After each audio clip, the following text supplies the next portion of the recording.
learning paper was covered on Sports Illustrated. So let me jump into the meat of the talk. I hope I've convinced you that behavior data is very interesting. Behavior modeling is very interesting.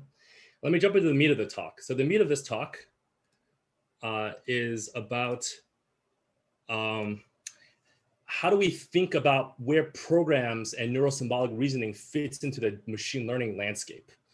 And as a machine learning person, to a first order approximation, I would decompose, I would dichotomize machine learning into data versus priors. So on the prior side, we have things like the raw data, of course, environmental rewards or data augmentation.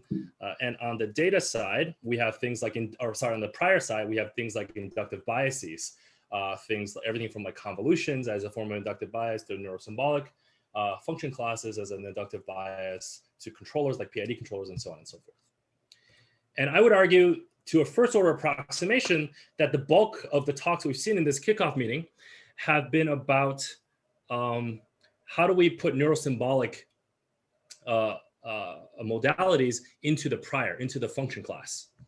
There have been some talks on programmatic supervision or how do you use programs to generate new data, but not a lot. And that's gonna be the focus of this talk. How do we use programs and neurosymbolic reasoning to generate new forms of data augmentation or supervision augmentation to do better learning? And so let me just start by grounding it in content generation. That's gonna be the bulk of this talk. And so let me just start with a motivating application. So let's say we want to do style calibrated generation. So the goal is controllable generation of behaviors that are calibrated to different styles. For instance, suppose we want to generate behavior from the starting point, this black circle, this is of, let's say, NBA movements of NBA players, from that circle to the basket. And we want to generate it according to two different styles. This is a very simple example, a more aggressive style and a more circumspect or passive style. So in some sense, we want this deep learning policy that takes as input a state, it takes as input a style, and then outputs a sequence of actions that realizes or generates that style that achieves that action. So of course, there are many possible styles. If you just look at the expert demonstrations, which in this case come from real NBA games, we can see that there are many different styles in these demonstrations, ranging from speed to destination or combinations of different styles simultaneously.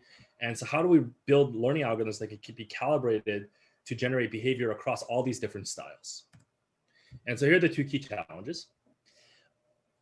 First of all, when I say these, when I talk about styles, I think the first thing one might think of in terms of actually obtaining these styles is, well, we should just annotate, right? Let's annotate these replays to have these styles. And traditionally, that's actually what's been done.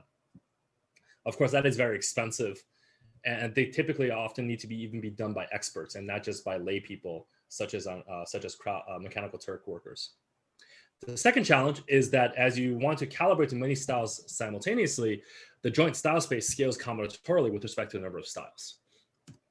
And so our solution is to use programmatically generated supervision, where an expert simply writes a labeling function for a style, and that can be used to annotate and provide weak supervision for the entire data set. And then through that, we come up with a new style consistency learning objective that can exploit the supervision to do learning more reliably. And so labeling functions can be very simple, right? So here's a simple labeling function where we simply ask, does the termination of this trajectory terminate close or far from the basket? And this is a very simple example. And you could write down a function like this lambda function you see in this example that just measures whether the termination of the trajectory is close or far from the basket. The advantages are that it's fast to compute. You just write this function once and you just run on your entire data set. It compactly encodes domain knowledge because the function in principle should be written by experts. And oftentimes these things are readily available. If you talk to sports analysts, which are basically applied statisticians that have been looking at these trajectory data for years, they've been writing these types of scripts to filter and manipulate and apply metadata to these trajectories for years. So in many cases, these types of labeling functions are actually readily available. I should also mention that we took inspiration from this paper that I'm linking in the bottom called Data Programming by Alex Ratner and Chris Ray, where they applied this to non-trajectory data, and we have sort of extended this idea to trajectory data. And so now that we have a handle on how to actually get these style labels, we can ask the question, okay, what is a good learning objective?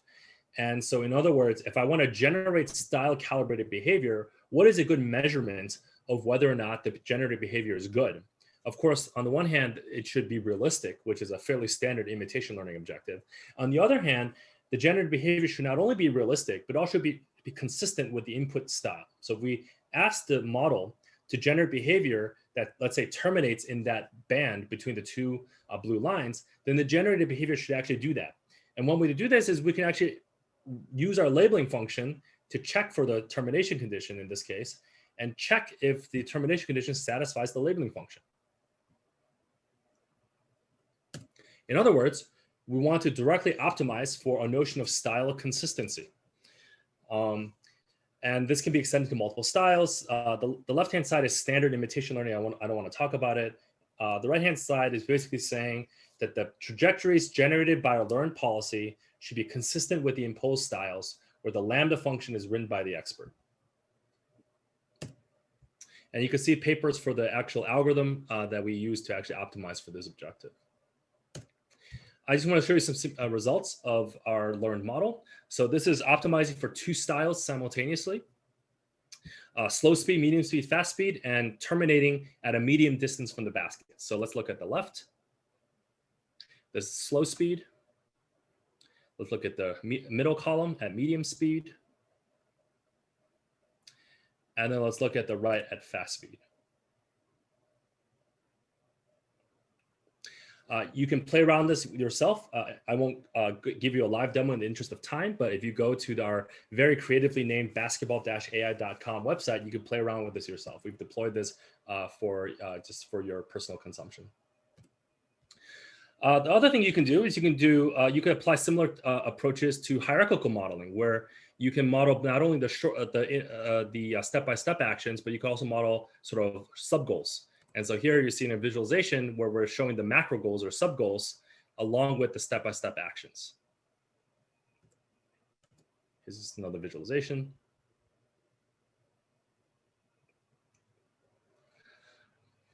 We can use these things to see that these models capture interesting multimodal distributions of behaviors. So if you roll out from the same initial conditions, you get, in this case, a distinct multimodal set of outcomes. You can even ground the sub-goals. So here in the right plot, we force the sub-goals to be at two different locations. And you see that the low-level planner is able to sort of generate low-level actions that obey these sub-goals. So if you're interested in the details, you can check out these papers. So I want to switch gears a little bit and spend 1 minute on cataloging and detection. So we spent the bulk of this talk on generation. So cataloging and detection is typically done via supervised learning. And most